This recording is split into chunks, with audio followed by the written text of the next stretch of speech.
เลิศวะมันมีดึงเบิ่งน้ำไปที่ยังไปยังได้ยังแบกมาเดี๋ยวช่องโดน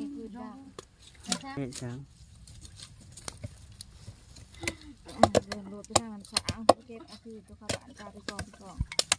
นี่เดี๋ยวมันใส่กระไดขับไปกันเลย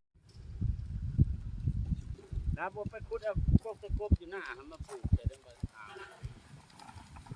จึงเย็ด